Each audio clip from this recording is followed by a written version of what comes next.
We are very aware that grief is something every person will face and does face. Yet, a lot of us do feel unprepared when it arrives. In this episode, a licensed trauma specialist shares how to support someone in grief, how cultural differences shape the way people mourn, and how to talk about death with more honesty and care. Trauma-informed care. It's very important. Very, very important. We're going to be exploring what trauma-informed care looks like in our everyday life, why grief is not something to fix, and how small things shift in language and presence can make a meaningful difference. Whether you are supporting a loved one or working in a caregiving or creative field, or just navigating your own loss, we hope this conversation will offer you guidance and that you can use. We will be discussing 1. How to support someone who is grieving. 2. Trauma-informed approaches to grief and loss. 3. Cultural differences in grief and mourning. And 4. Finding meaning and presence in everyday life. This episode is for anyone who wants to show up with more clarity, compassion, and confidence in the face of loss. Welcome, everyone. Thank you for joining us again today. I am the Reverend Mother Ana Luisa Armendariz, and today we get to meet Ashley Buckner. Ashley is a nationally licensed clinical social worker. She is licensed in 37 states. Wow, that's wow.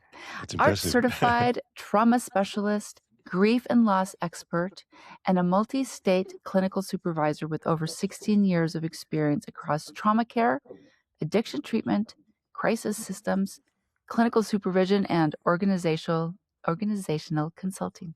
It's great. Wow. Wow.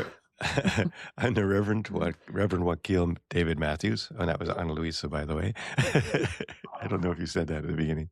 Anyway, we were glad to hear from Ashley. She got in touch with us and asked to share about trauma-informed care, grief and loss, ethical practice, clinician burnout, and how systems, not individuals, drive many of the challenges facing mental health today.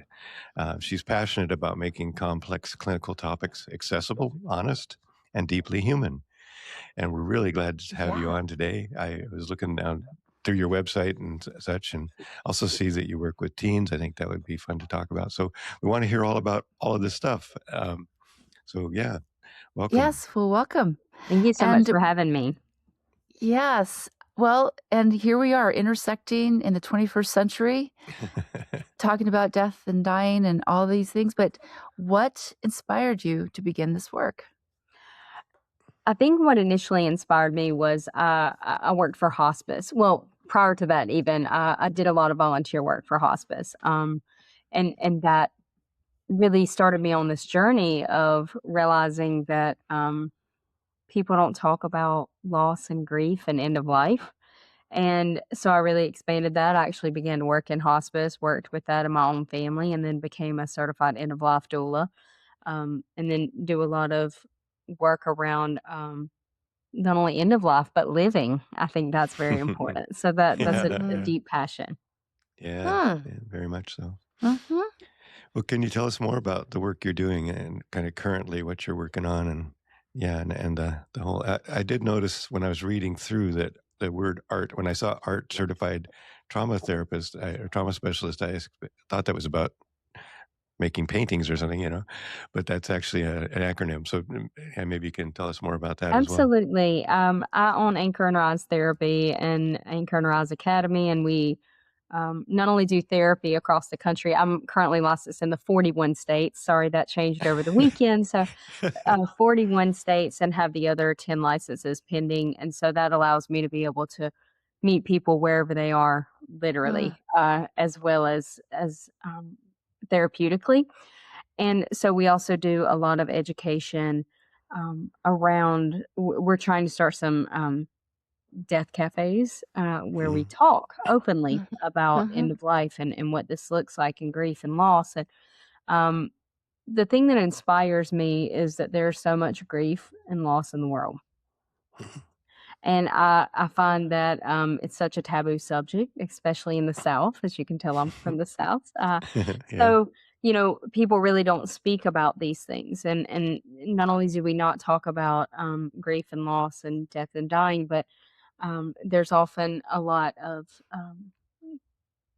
I think there's a lack of discussing how we live too and what that means, and really having control of your life your whole life. So um, I work in those spaces of really just educating the public, educating therapists. I mentioned that I'm a clinical supervisor. I really educate my supervisees to work with people on grief and loss, and that doesn't just mean loss of life, right? That can Mhm, be mhm, where the movie version of our life doesn't look like the reality version. And so, um, really working in those spaces to make the uncomfortable more comfortable, and Mm. that is a big passion of mine. And my family kind of hates it, but I am the person at Thanksgiving that says, how are you living your life? Are you happy with it? Do you have anything Mm, that you would change? I I think love people that. wait so long to live, and um, there's such a fear. And Mhm.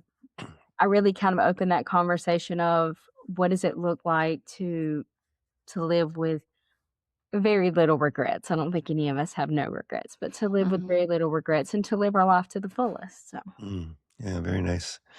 Yeah. That's great. I mean, I was just it's funny because Annalise and I talk about that a lot, how when we go to dinner parties, people are expect to hear from us eventually. I went out to, lunch yesterday with my family. It was from some of my family, and sure enough, my wife always kinda rolls her eyes because she's like, "Okay, you finally got around to talking about death and dying," and and I'm telling my, 21-year-old granddaughter, "You're gonna die too, you should get your stuff together," I always do. Yes.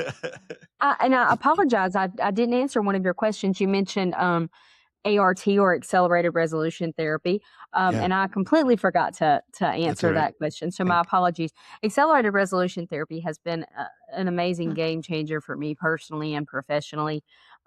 It is an eye movement therapy that really works with so many things, but trauma. It works with the physical symptoms of uh, of trauma and loss and things like that. It also is great for chronic pain and ADHD and um, depression and anxiety, and I could go on and on.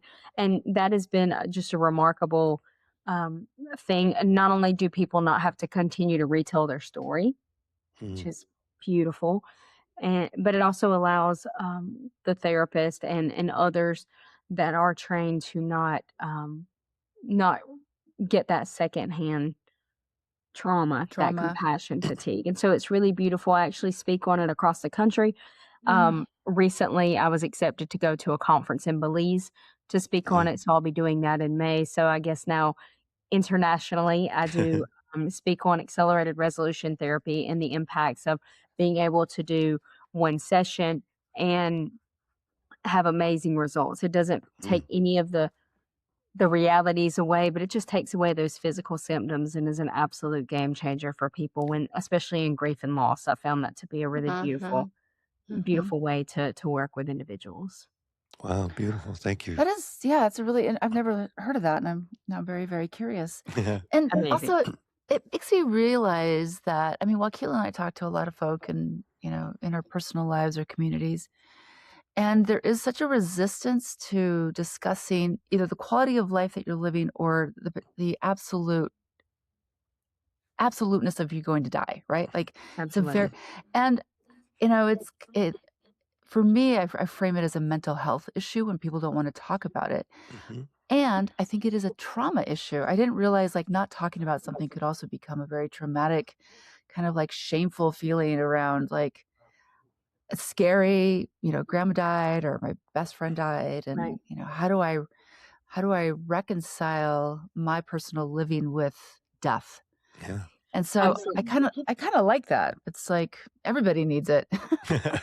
And Yeah, also, where I grew up, especially in the Bible Belt, you don't talk about things because then you speak mhm, them into existence, right? So oh, yeah, it's a very taboo topic to talk about not being here. So I really love Right. to open up those conversations to say this is an inevitable. How do you feel about it? But also, how do you live Right. until we get to that point? Right. mhm, mhm, It's also, and I'm gonna, when I was in seminary, I had to do my practicum, and I ended up writing an advanced care directive planning book. and I housed it kind of through spiritual direction. So I started out as a spiritual director, kind of talking about your spiritual life and Mhm. then talking about death. And I have to say, a lot of folks who are Christians, because I only had Christians, I had a few, other different, but not many, but they're terrified of hell. They're Hmm. tired. They're terrified of dying and having gotten it wrong and going to Yeah. hell. And so I was like, wow, like that's why you don't want to talk about dying. It's Right. because you're afraid that you're going to hell. Right. Yeah. Yeah. I hear Yeah. that a lot and see that a lot. And then what happens is people, and I've sat with numerous people, not only personally, but professionally, at the end of their life, and there's such a fear around that, not only for That's that right. individual, but for the family. And then, Yeah. there's not been any discussion. So families are having to make decisions that we don't know if someone was okay with, and then we don't, so it just Yep. creates this Yep. cycle of Trauma. unspoken Yep. uncomfortability that doesn't Hmm. have to be there. Yeah. Yeah. Yeah. Hmm. Wow. Sounds like we're working on the same stuff. That's so Yes. great. Thank you. Thank you for that perspective. I really appreciate that. Hmm. Would you say there are, uh, well, what are the biggest challenges you face when you are reaching out? And I'm very fascinated too, because neither of us are from the South. If you can speak maybe to some of the cultural differences from the place that you're from. Maybe that's part of the challenge, is, as you said, Hmm. people are afraid that they'll speak it into existence. That's a really interesting, and we've heard that too from other people, Hmm. not just the Bible Belt. Right. uh, you know, so I think there is that feeling. I wonder if there's other challenges you face, or other things that you would say are specific to this Definitely. to the South. A lot of cultural, over the last few years I've moved to different parts of the country, and I find that grief and loss is managed. We know this from a book that it's managed very differently, but I actually saw that in person. I've Mm, lived from southern Florida to near Mexico and California, West Virginia, all the way up to near Canada. And I find that so many groups deal with grief and loss differently. sure. And I think recognizing the cultural differences is very important. Really listening to people and finding out what their fears are. Talking to them one on one Hmm. is so helpful. Um, I find that people are actually really open to talking about things one on one to a stranger. Mm, But Hmm. in our own tight knit families, we don't want to talk about it because it makes it real. mm, Hmm. yeah. We don't ever want to consider what life would be like without mom or dad or husband, wife, grandma, grandpa, things like that, children. So I find that I can create a safe space where they may not feel comfortable talking about that in their family. And so that's a challenge, but also an opportunity that I have Yeah. found is Yeah. that people do want to talk about these things most of the time, but they just don't want to Hmm. talk about them with their family because Hmm. it's just very taboo. Um, I also think that sometimes people are worried about what it means for their faith Mm, if they talk about it. Like you mentioned, Hmm. I do have these fears. I do have Hmm. this, and um, I find that a lot of people also don't want to talk about it because they have so many things left that they want to do. I mm. find, and this is one of the biggest tragedies of life. I feel like people put off their life and put off things that they want to do. And I've sat by so many people that said my regret is that I didn't instead of Hmm. what I did do. The regret is Hmm. what they didn't do. Hmm. And the reality of, "Oh my gosh, I've put off my life for so long for X, Y, and Z reason, and I have all these things I want to do," that seems to be a challenge for people. So I Hmm. really kinda spread this idea that we have one life, and That's right. we have to live it, fully, and that means all the way from if you want to travel the world doing that, but also advanced directives, right? Like, having Hmm. control over your life your whole life. I Hmm. find that a lot of Hmm. people don't do that even though we're in a free world, so Mm, Hmm. mhm. it's a barrier. Right. Or just being honest about what you really truly want and not being ashamed of the choices Absolutely. that you're going to make, right? Like in terms of death and dying, like I just had a conversation with my father a few weeks ago, and there has been such a taboo in his mind to be cremated. Mm. And then he's like, well, but if I'm dead and you have to decide, like, you're going to do whatever you want. And I was like, I actually don't care. Like, if you Right. don't want to be cremated, I'm happy to like schlep your body to where you need to be. Like, it's not that problem. But there is like, there is this intimate choice making that you have to trust somebody with. And if Absolutely. you're not, and if you're not brave enough, or you have somebody who is sturdy enough to hear and see who you are, then it does create barriers to being honest about what we want. And it Mhm. creates So, such a trauma for people as well. I work with so many people mhm, that say, I don't know if my family member, my loved one wanted this. right, Mhm. right, And this and so they're living with this trauma of did I make the right mhm, decision because the conversations were never had. right. Yeah. Yeah. Hmm. Exactly. Yeah. So true. So, what frightens you about the end of life? I think for me, the fear is well, it used to be that I didn't do or say the things I wanted to. It used to Yeah. be. Right. Um, and I say that because my father passed away very young. I feel Mm. like it's very young. He was 56 years old, and I think the biggest loss for me was all the things that he didn't do or didn't get Mm. Mhm, to do. mhm, And I sit by so many people that have that same fear, and so now my family probably thinks that I'm absolutely insane. yes. If I told you some of the things that I have done recently that I am so proud of, but my Uh-huh, mother's probably shaking her head. Um, uh-huh, uh-huh. I just want to make sure that I do the things, say the things. So I am big on that. No matter if my obituary is in 50 years or in 5 minutes, it will be amazing. And I'm very proud of that right now. Very, very, Yeah. very Yeah. proud of. Oh, I love that. Yeah, yeah, just looking at the amount of letters behind your name is like, whoa, this person does a lot of different things and a lot of work.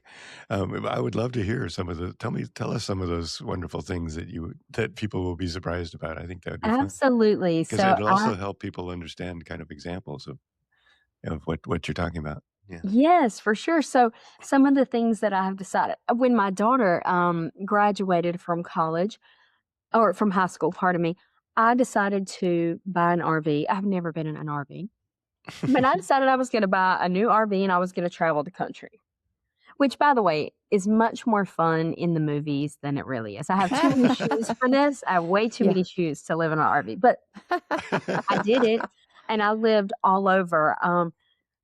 My husband and I, we would, when we were living in New Mexico, we would park and we would walk across the border just to have lunch. Mhm. Mhm. And I lived as a very Southern girl, living in northern Minnesota and North Dakota was a very big deal. 10 feet of snow and negative 50 degrees, not my bag, but I saw the northern lights there. And so I had to buy a house there, right? That meant Mhm. something big. And I take these trips, these surprise trips. I took 2 last year where I don't know where I'm going until I get to the airport, Hmm. and they're Who out of the who who buys the ticket? it's a company, it's a company Oh, called Journey, and you answer a questionnaire, and then you just kinda show up, that's and then so you Oh cool. my. it's so I cool, love and it. I travel all over the country, and I gave up, um, my very secure, what I thought very important job, um, with all the stability because I was sitting in church one day, and I was actually praying, like, I have no idea what something happened in our family, and I thought, I don't know what happens next, but I I know I can't continue, 100 hours a week and all these things, and I just kinda heard, "Anchor in your strength, rise in your purpose," and I'm not a very creative person, so I knew that was not for me, and so I opened Anchor and Rise Therapy. Um, I I taught belly dancing. I'm a certified scuba diver. I ride motorcycles. I have my motorcycle license. Um, I started paddleboarding, and I'm I pretty love clumsy. this. So all of these, I Perfect. probably could list like a million more, but I just have the best Mhm. time, and I'm Mhm. so happy in my life. And I feel like, again, no matter how long it is, my obituary is Yeah. pretty amazing. Yes. Yeah. I love that. I try to live that way. I have a kiddo who's sickly, so she kind of tethers me home a lot more than Yes. I would like to be, but I say, like, I love everything you've done. That's Thank you. good for you for living. And my daughter has a medical condition as well, and so, um, she kinda looked at me maybe a couple years ago and said, "Mom, I'm not like other people." And I said, "No, you're not. So let's live your way." And so Mm, um, we just have the best time. We just came back from Mexico, like, a few days ago. That's why I'm kinda sick. I was on a cruise dancing with everybody. So Uh-huh. I just live this life, and it has nothing to do with money I spend. It is just meeting new people and having new experiences and truly just living my life without Uh-huh. any regrets of missing mm, anything. mhm. Mhm. I Uh, love that that. Yeah, that does bring up something though that I think is important for us to talk about here, and that is that three of us maybe have the I'm sure you work with people who don't have the um, resources to just decide to take a trip, right? Um, Absolutely. and Mhm. I wonder what kind of work you've done with those folks to, how does that work for somebody who Mhm. maybe can't afford to get dinner today? Absolutely. Yeah. I, so one of my favorite cases was a child that I worked with. Um, and it forever shaped me. This child, their biggest goal in life was to watch their siblings open Christmas gifts. Mm, It was the summer in Georgia. mm, Um, but they knew that Christmas probably wouldn't come for them. uh, And so we focused on the things that like we focused on going to the local park because you know what? People live all around amazing things that other people travel for and they never right. take part in those. Yeah. Um, so taking family pictures, something that's big. Mm, I do a lot of legacy planning with my clients, and so writing those letters, and not because we're anticipating the end of our life, just because there's things that we need to say and do. yeah. If there's Mhm. something you enjoy, like I sat with a friend a few weeks ago just so she could teach me how to knit and crochet.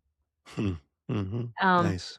these things that don't cost anything that are living. That's what living is, right? Is making sure that when you wake up, that at the end of the day, you can say, "Gosh, I'm really, really proud of what I did." And for me, some of those things are just like looking at the ocean.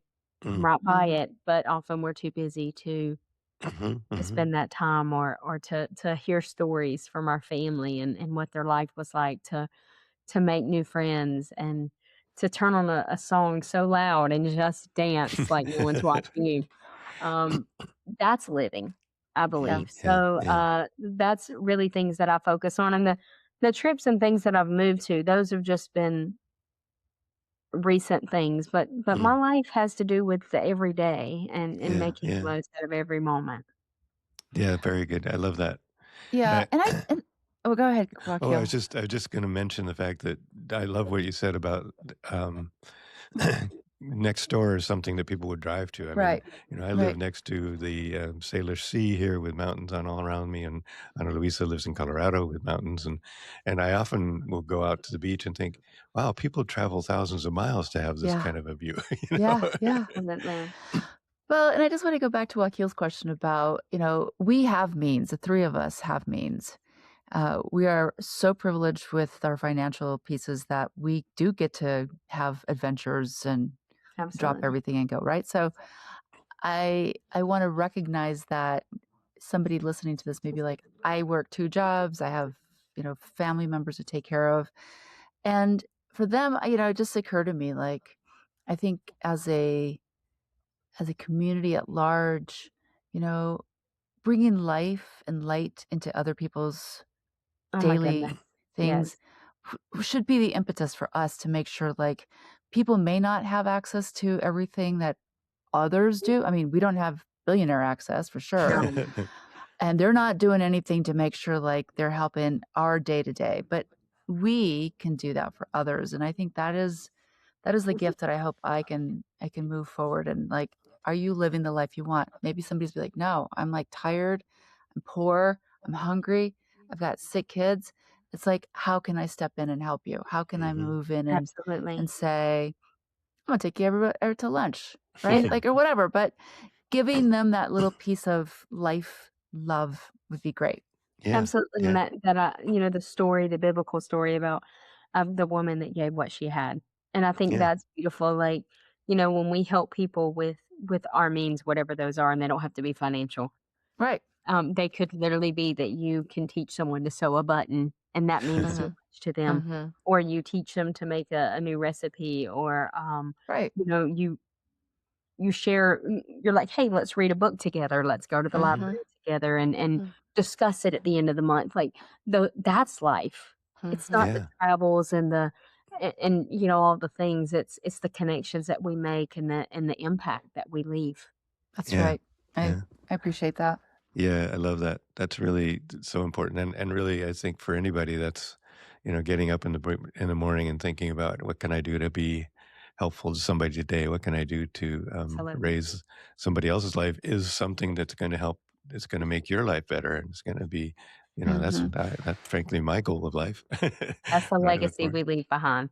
Absolutely. Absolutely, yeah, yeah.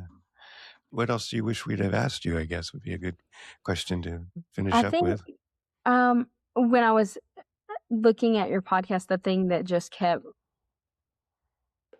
coming to my mind was having these open conversations Hmm.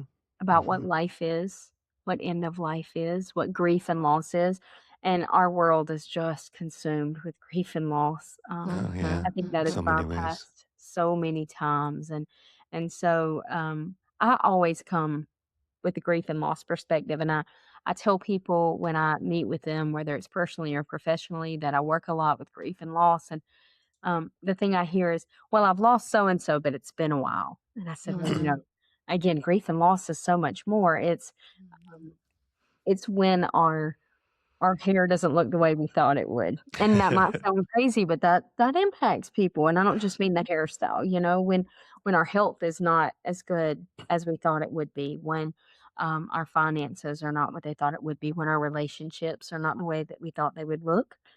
Hmm. Just overall, the movie version and the reality version being very different. That's grief and loss.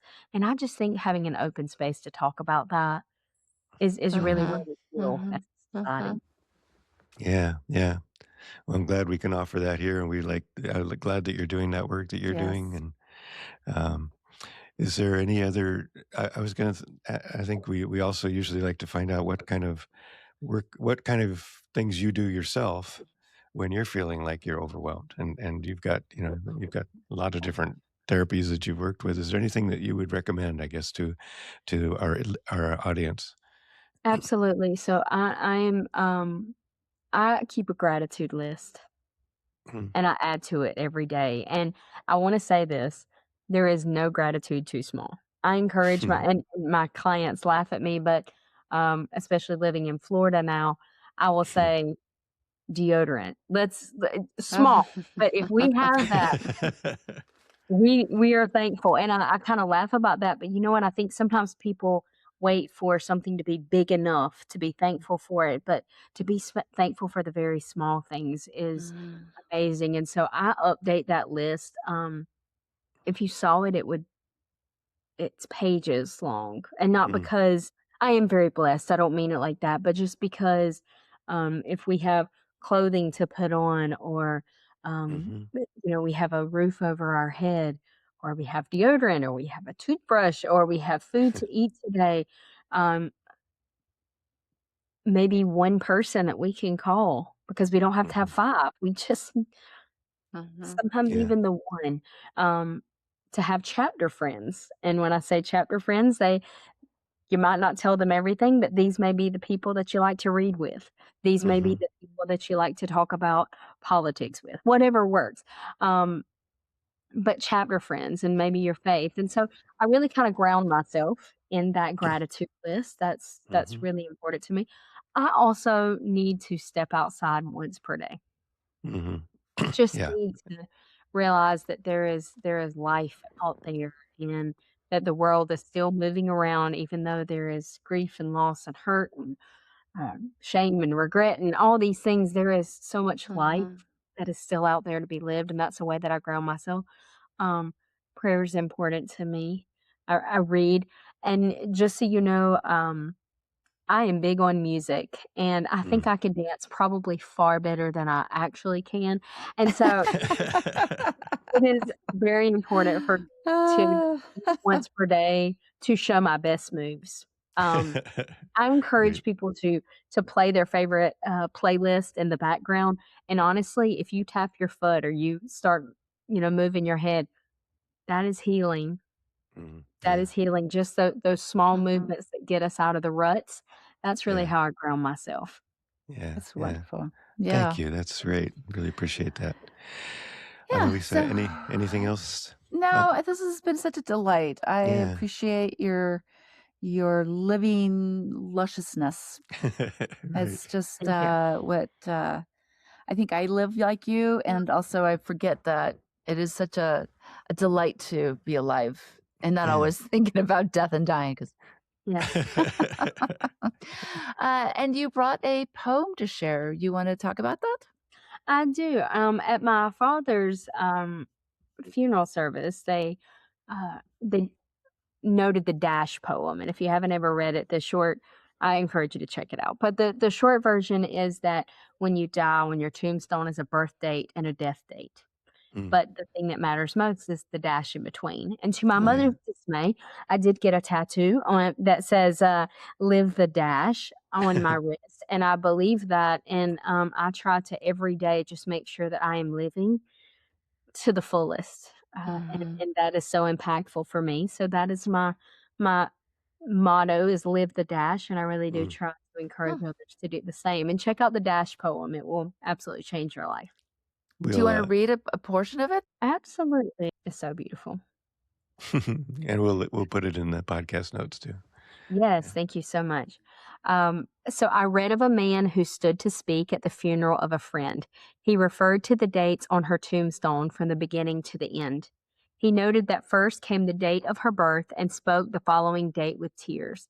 But he said what mattered most of all was the dash between those years. For that Mm. dash represents all the time that she spent on earth, alive on earth, and now only those who loved her know what that little line is worth. For it matters not how much we own, the cars, the house, the cash. What matters is how we live and love and how we spend our dash. So Mm. think about this long and hard. Are there things you'd like to change? For you never know how much time is left that can still be rearranged.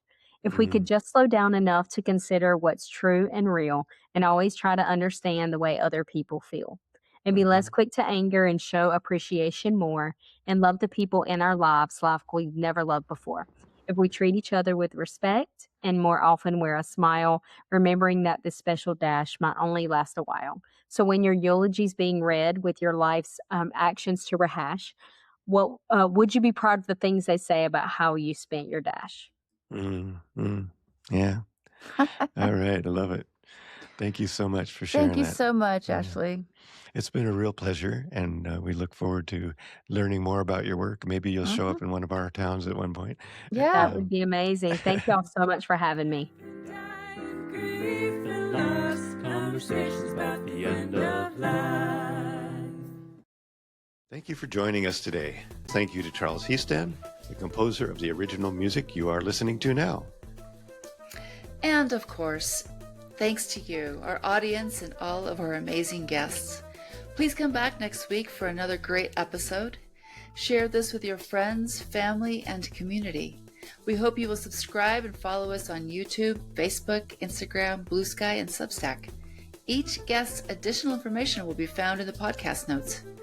And of course, if you have a good end-of-life story to share, please reach out. We are always eager to hear from you.